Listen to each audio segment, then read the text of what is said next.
సంఘంలో మనం ఫలించాలి. సంఘంలో ఫలించిన ఫలాలు అక్కడ ప్రభు తీసుకోవాలి, ఆయన ఆనందించాలి. ఎందుకంటే ప్రభు వస్తున్నారంటే ఆయన విందు భోజనం జరిగించబడాలండి. ఎందుకంటే మనువు ఆయన ఇచ్చే విందు భోజనంలో పాల్గొని తీసుకుంటున్నాం, సంఘం ఇచ్చే విందు భోజనంలో ఆయన పాల్గొని తీసుకోవాలి. ఎప్పుడు సంఘం పిలవాలండి, రండి రమ్ము ప్రభు అని ఆయన పిలవాలండి. ఎప్పుడును ఆయన మనలోకి వస్తారు. వచ్చినప్పుడు మనలో ఫలించే ఫలాలతోనూ దేవుణ్ణి ఆనందపరిచేవారు ఉండి ఆయనకి ఇష్టమైన ఫలములను అక్కడ భుజింపనీయుడి. ఎప్పుడు కూడా దేవుని పిలుపుని మనం ఎప్పుడు అంగీకరించాలి. ఎందుకు ప్రయాసలు పడుతున్నాం, ప్రయాసపడి భారం మోసిన సమస్త జనులారా నా యొద్దకు రండి నువ్వు విశ్రాంతి అంటే ఏమిటి?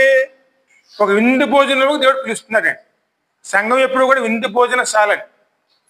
ఇక్కడ సంఘము ఏం చేస్తుంది? వారిలో ఫలాలు దేవునికి ఇస్తుంది. అదే దేవుడు ఏం చేస్తారు? ఆయన శరీరం రక్తాన్ని